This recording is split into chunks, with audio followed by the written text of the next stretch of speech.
welcome to our Sunday class. If you're new with us, special welcome to you. If you're continuing, it's good to have you here as well. But we are turning a new chapter in Genesis, but we're continuing in the study that we've been doing. So we finished up the life of Abraham. And now we're turning to the rest of Genesis, which we're going to talk about his sons, his descendants, leading up to the people of Israel going to Egypt. And so hopefully it's going to be a good Sunday class, good Sunday quarter. Thank you for being here. A couple things, just if you're new with us, the way that we structure the class is that we have Brad and I kind of co-teaching.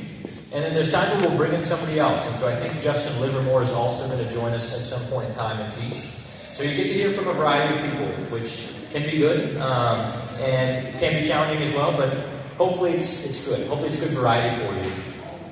Always good? Good. I guess the next thing is that the way we structure the class is, even though we're here in the gym for a couple more weeks and then we're in the worship center, it tends to be tricky. You don't get the same interaction you get like in the fellowship hall with a closed room. But we try to make it feel small by sitting closer together and by giving you opportunities to discuss the material with one another. So we're going to have some questions throughout the study that will kind of guide that discussion and facilitate that interaction. But that's our hope, that it's not just like you're getting a second sermon up here, where you just don't say anything and your brain's overloaded. We want you to interact with the text, and we want you to talk with your neighbors, learn from your neighbors, teach your neighbors, is our hope. Brad, anything I'm forgetting? No, that sounds good. Well, today we find ourselves in Genesis 26. So will you turn with me to Genesis 26? We'll read it, and then I'll pray.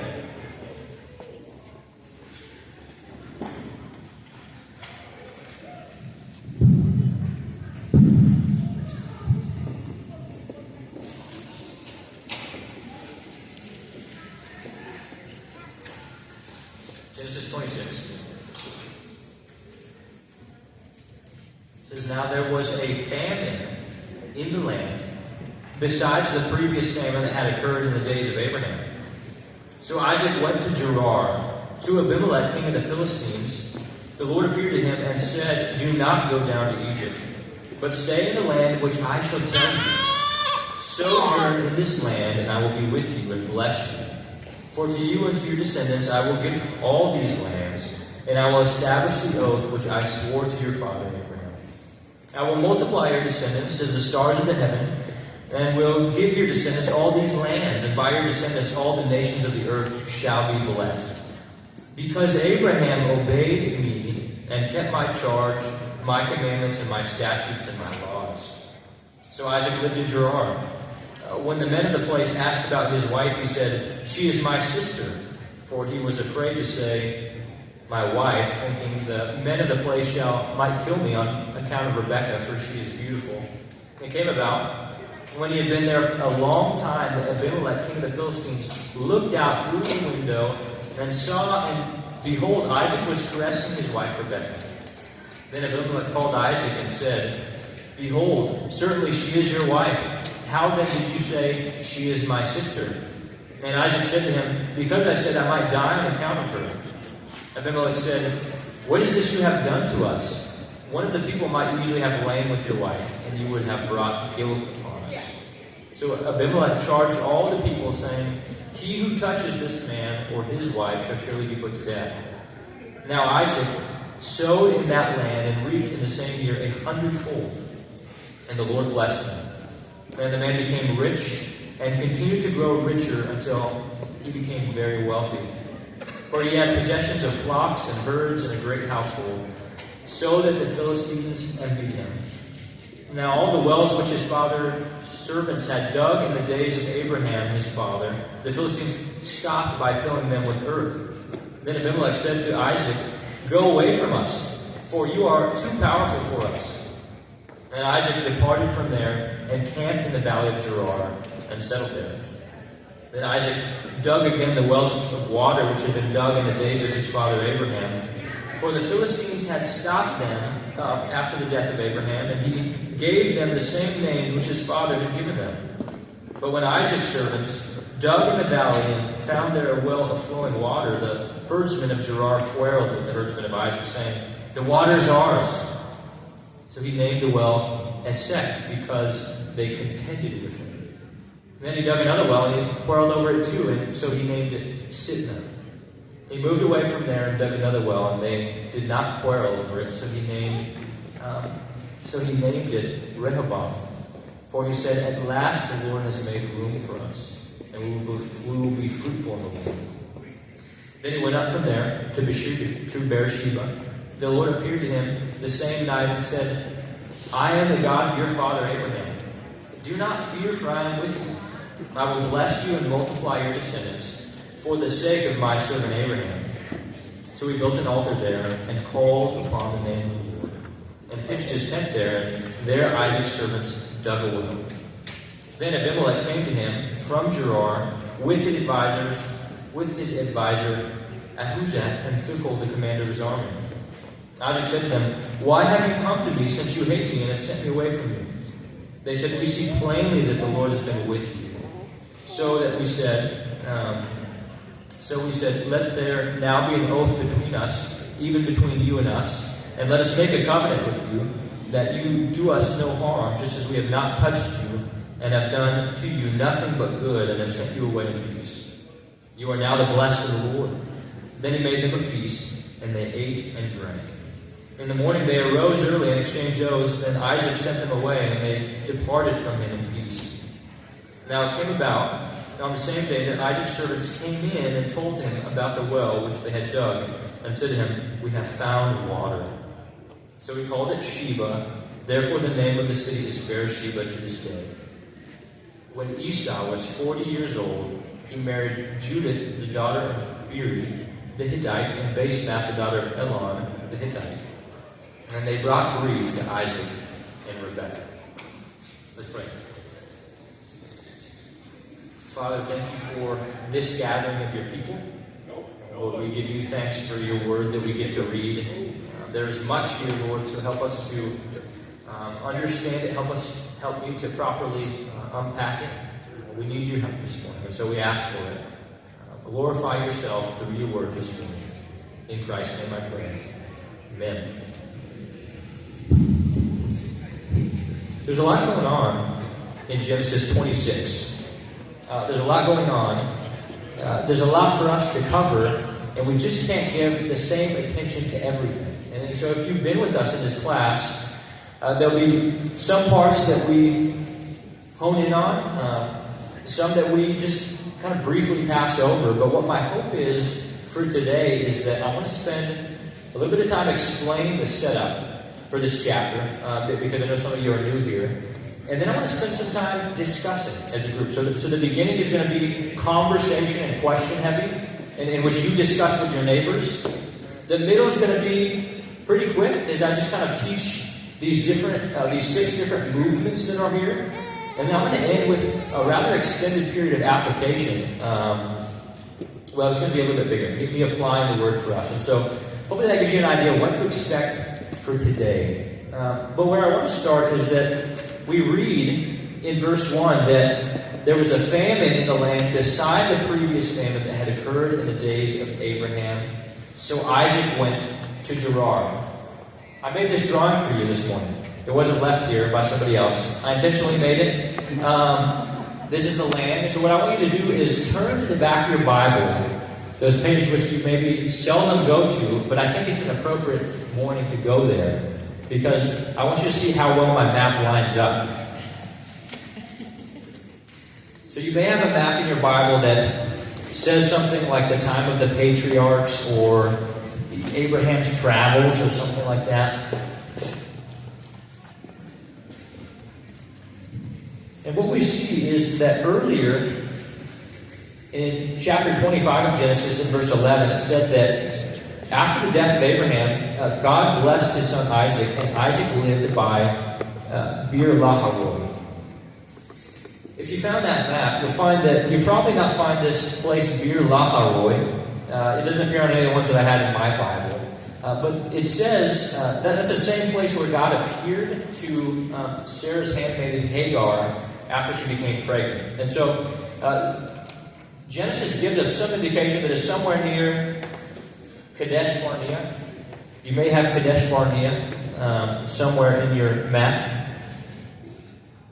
It says it's somewhere between Kadesh and then another place that I don't have in my map. So we know it's somewhere in this area where there was a lot of water. We know that Isaac frequented there as an adult life. He had come back from this place of Bir Lahai in the south country. Again, this is south of the promised land that God's promised to Abraham. And he meets Rebekah for the first time. He's coming back to visit his father in Beersheba, and he's coming back from the same place. And so, after the death of his father, he settles there, but there's a famine. There's another famine, and so he's got to move north. And he goes to a place called Gerar, which has already come up in the narrative. And there, God meets with him and gives him a command. And this is where I want you to spend some time getting to know your neighbors. So the first thing you need to do is introduce yourself if you don't know somebody. The second thing I want you to do is, let's take a couple minutes and let's look at these questions on the handout. Did anyone not get a handout, or did we run out? Okay, we have a couple. Do we have any extra handouts? Do we know in the back? My friend, can you pass some to our friends up front? Thank you. Anyone else not have a handout? Yeah, raise up your hand and he'll pass them around. Thank you, brother. And so, what I've done is I've given you some leading questions for what to look for in this first part of Genesis 26. Because the first thing that we see is that God appears to Isaac at Gerar. If you have your handout, you have a pen with you. That's the first thing in your handout. The first stage of Isaac's life is that God appears to Isaac in Gerar. And this really sets the stage for this chapter as a whole. And so I want to make sure that we understand exactly what's going on here. So take some time with your neighbors. We'll take 5 minutes and go through these different questions. I made them so hopefully they lead you. Okay, we'll come back in 5 minutes.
We'll take another minute.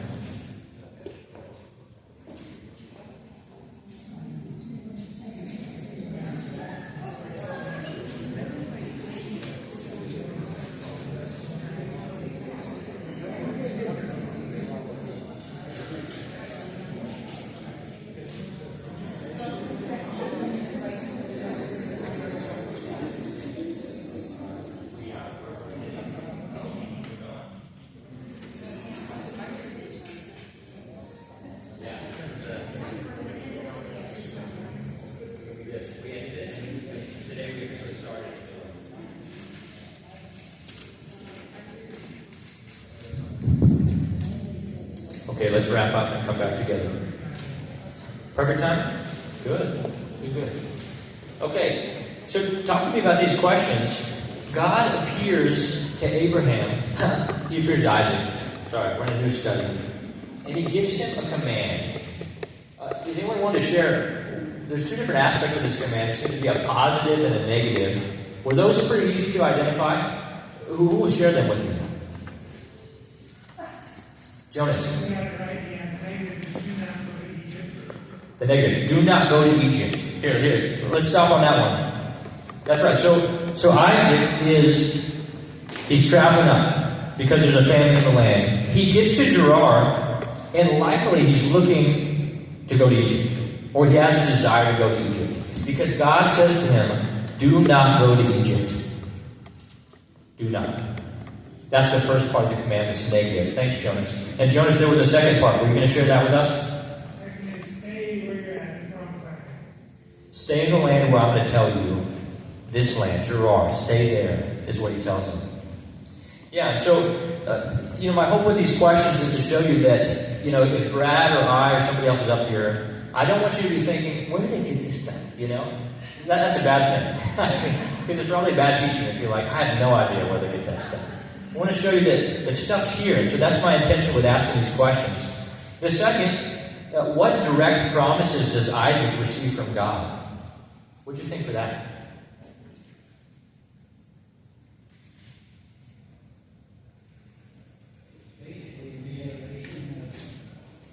No, you go ahead. No, it was Brad. He's the fallback. He's the last resort. Because he's the other teacher.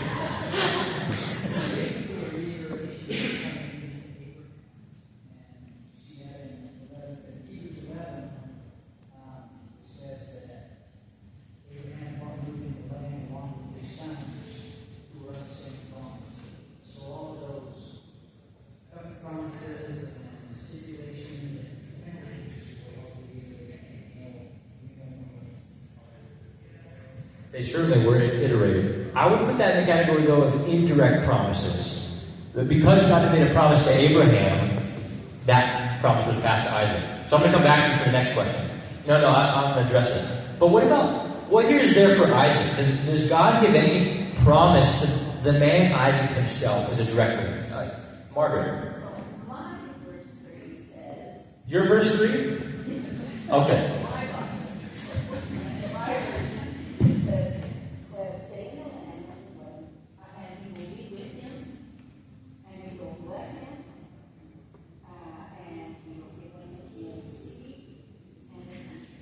Yes. So it wasn't saying that this was directly to Isaac. Yes. And I think especially the first two. Look there in verse 3. Margaret's Bible seems to ring true here, where it says, I will be with you and bless you. I will be with you and bless you. And he says that to Isaac. So yeah, thanks, Margaret. But then we see, as Bill was talking about, there's an indirect promise here as well. There's more promises that are coming. A promise to send descendants to give these lands, which I take to be kind of an indirect promise that was given to Abraham and now continuing to Isaac. Okay, the last question I had.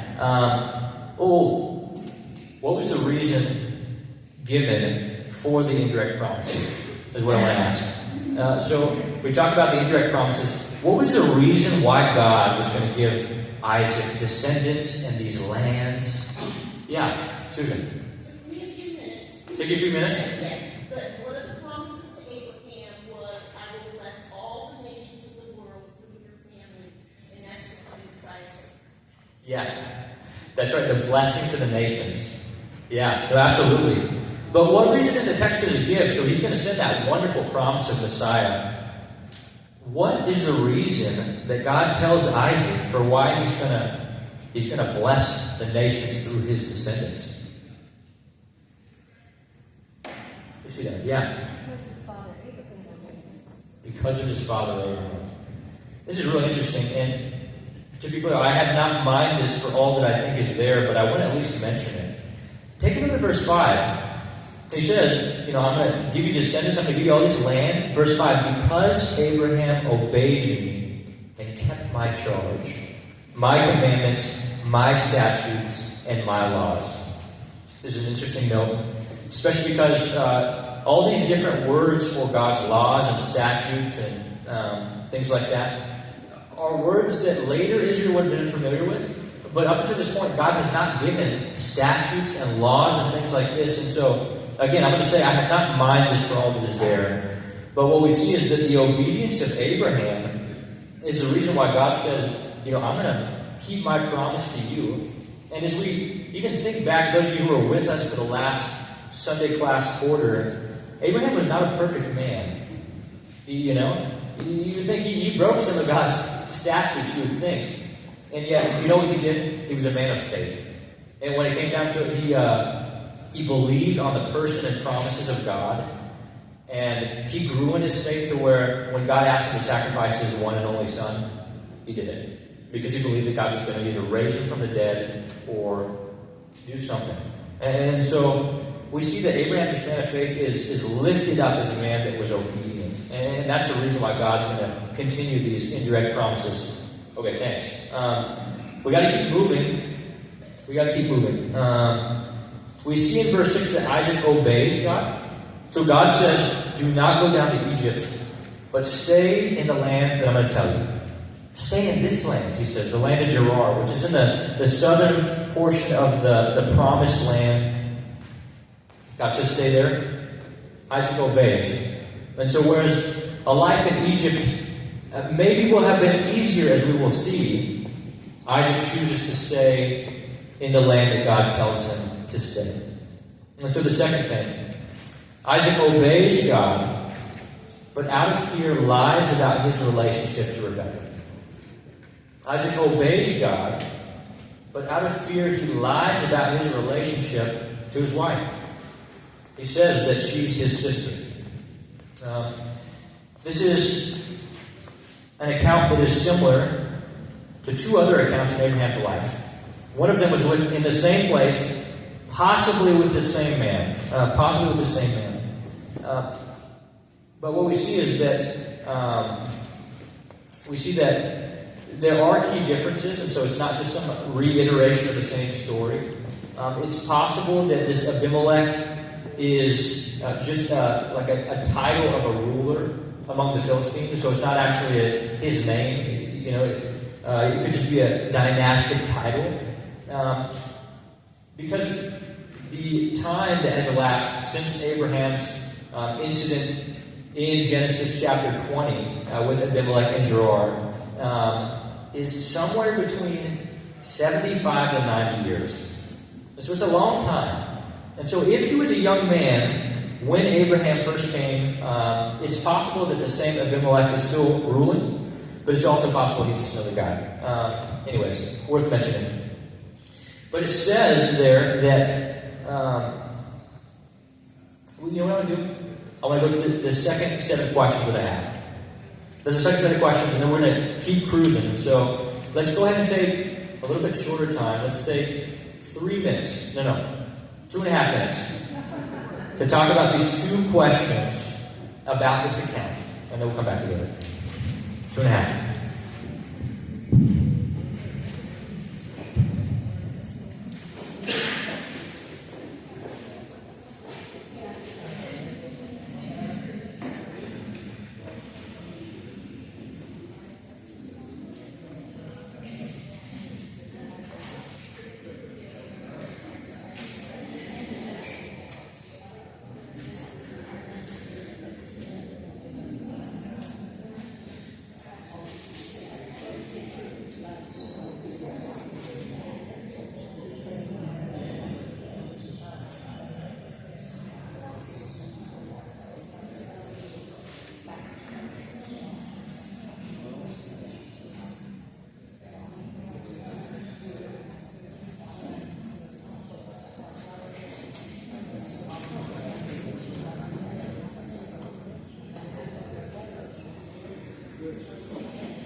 All right, that's 2.5 minutes.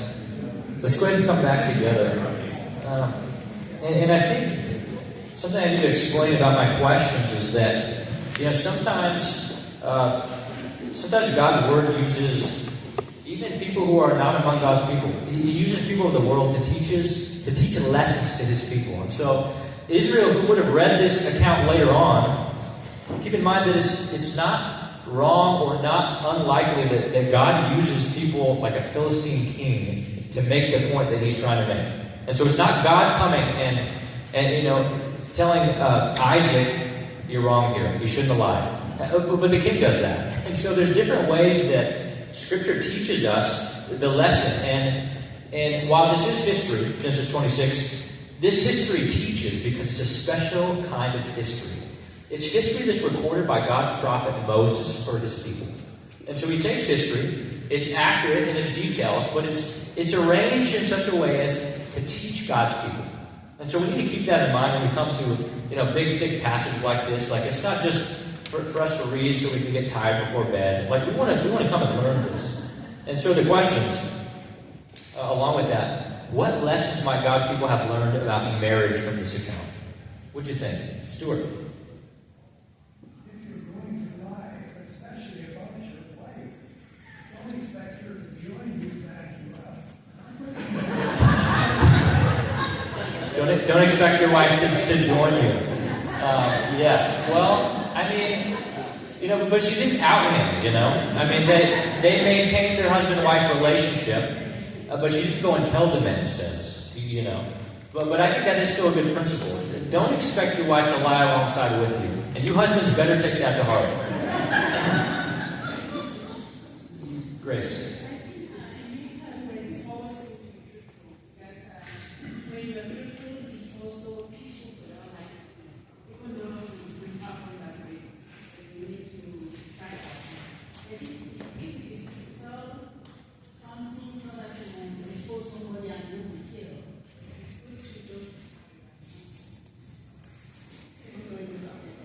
It's good to be truthful. It is. It's bad to lie. I agree with you. What do you think this teaches about marriage? Definitely about lying. But what about the marriage relationship and its importance?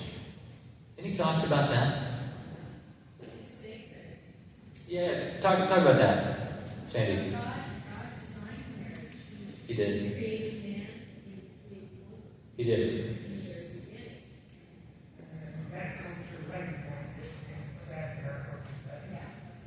Yeah, they did. And I think the evidence in this account that it's the same Abimelech, or that causes me to lean that way, is just the man seems to have like a clear response. He knew that, hey, nobody's to touch this man or his wife, or you're going to die. This marriage is serious. If we were to take and have lain with your wife, who you said was your sister, it would have brought guilt upon us. And so this man Abimelech, possibly the same guy who had learned that lesson before from God's own mouth in Genesis 20, is taking these lessons to heart and is heralding them, in this account.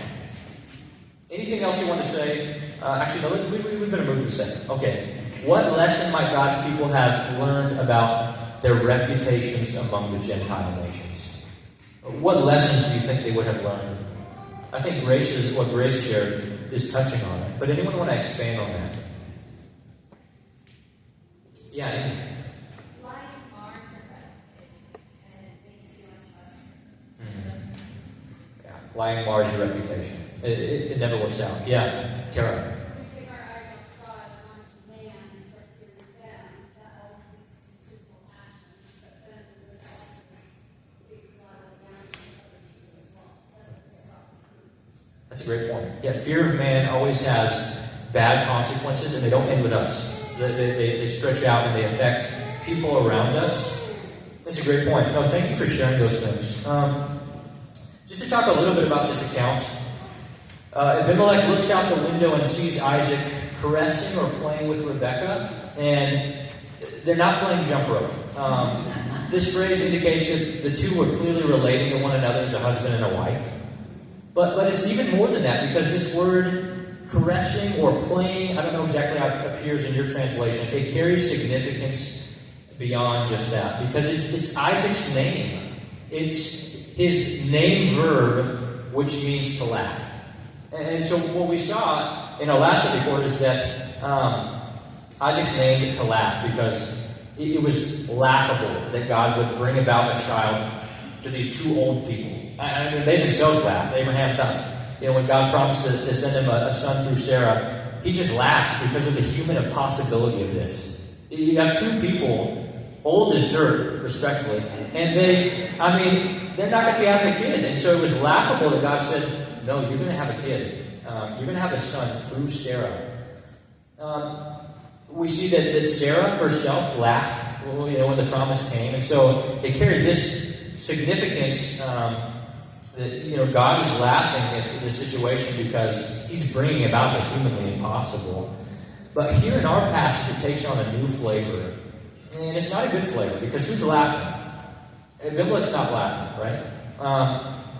Isaac has tricked the people that he's living with, and that's not a great thing. As Amy said, it mars the reputation of this man who is, the promised seed of God. And so the same thing happens, when like Claire said, when we choose to fear man over God, it has collateral damage. It mars the faith, not just our own reputation, but the reputation of God.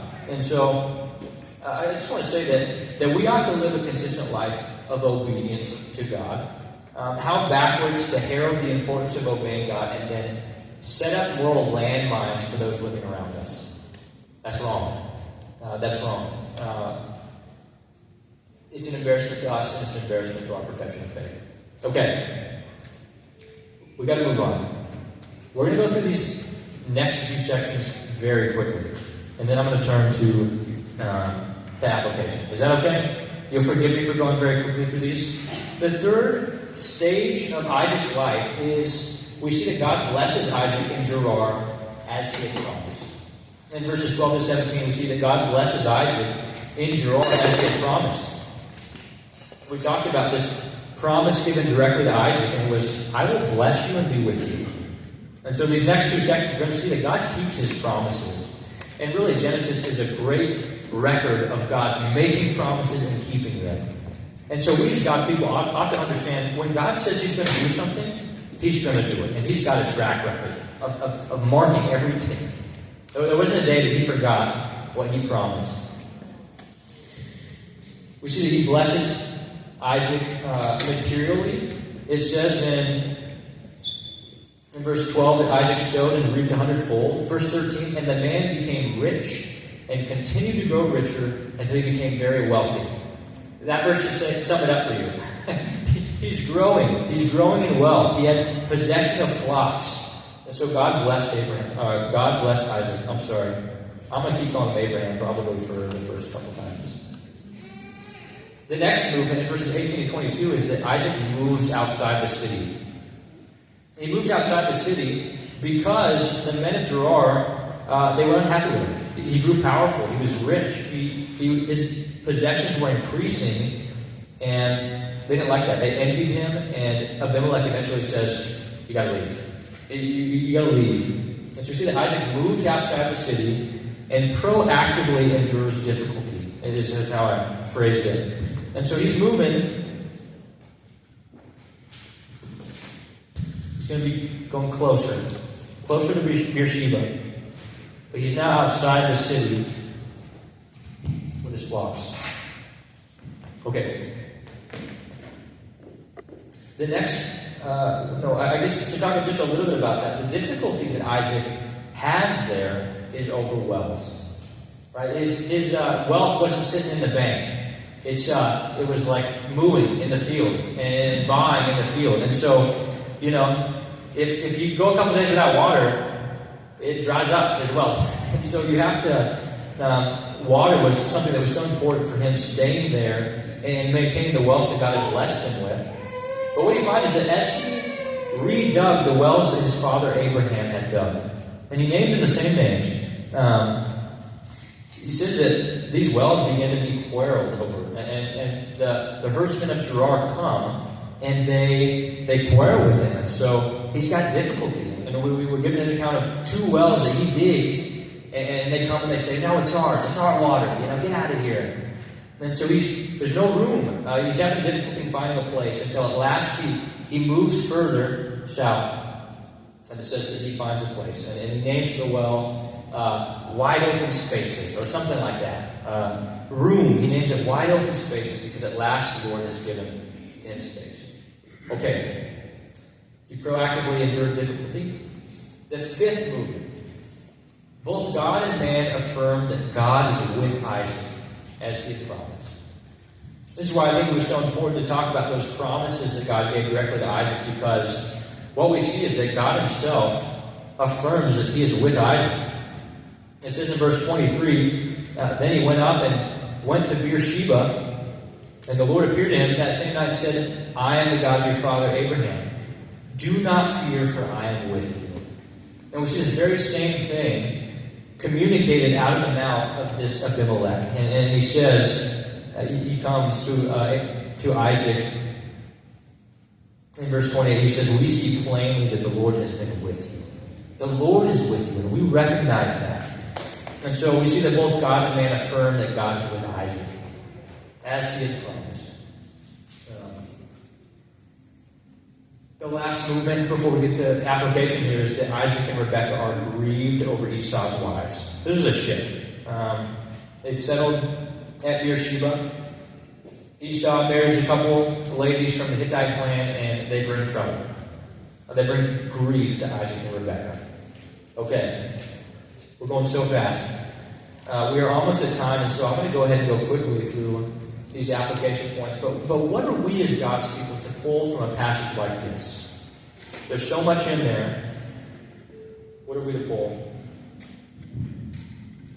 The first thing that I think we are to learn from Genesis 26 is that the path of faithful obedience is an old path that each must choose to walk for himself or herself. The path of faithful obedience is an old path that each must choose to walk for himself. There's so many similarities in this account between Abraham and Isaac.